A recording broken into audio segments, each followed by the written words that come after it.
अंजुमन उर्दू शाळा यवतमाळ येथे सांस्कृतिक कार्यक्रम मोठ्या उत्साहात संपन्न झाले.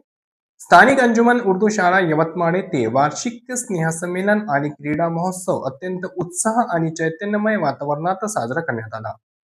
या सोहळ्याचे मुख्य आकर्षक म्हणजे शालेय विद्यार्थ्यांनी सादर केलेले विविध रंगारंग सांस्कृतिक आणि पारंपरिक कार्यक्रम होते. विद्यार्थ्यांनी आपल्या कलागुणांचे सादरीकरण करत उपस्थितांची मने जिंकली.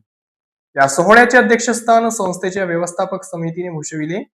व्यासपीठावर संस्थेचे अध्यक्ष जाफर गिलानी, उपाध्यक्ष अब्दुल खालिद, सदस्य आसिफ गिलानी, मुख्याध्यापक मोहम्मद नदीम निजामी, माजी मुख्याध्यापक अब्दुल रफीक, प्राथमिक शाळेच्या मुख्याध्यापिका शगुफ्ता नसरीन आणि इंग्लिश स्कूलच्या समन्वयक सानिया शेख यांची प्रमुख उपस्थिती होती. या सोहळ्याची सुरुवात विद्यार्थ्यांच्या शिस्तबद्ध पथसंचलनाने झाली. यानंतर क्रीडा स्पर्धाचे आयोजन करण्यात आले, ज्यामध्ये विद्यार्थ्यांनी जिद्दीने सहभाग नोंदविला.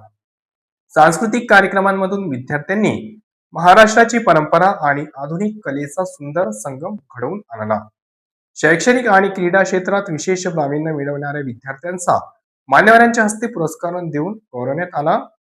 हा सोहळा यशस्वी करण्यासाठी शाळेतील सर्व शिक्षक, शिक्षकेतर कर्मचारी तसेच वसीम अक्रम खान आणि त्यांच्या इतर सहकाऱ्यांनी विशेष परिश्रम घेतले.